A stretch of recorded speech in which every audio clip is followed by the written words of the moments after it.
Mga boss, may nagpagawa. 4 wheels. Dito ko pinwesta yung dalawang pares ng Boss Europa sa tapat ng grill.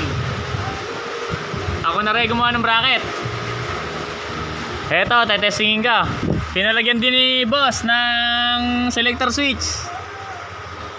Ayan, dyan ko pinwesta sa ilalim. Ginawa ko na rin ng bracket. Hollow switch selector. Eto yung stock.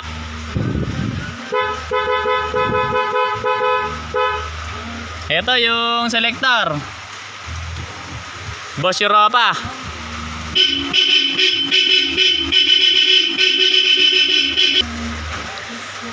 Ayan, okay na. Geely Circle Works ang gumawa.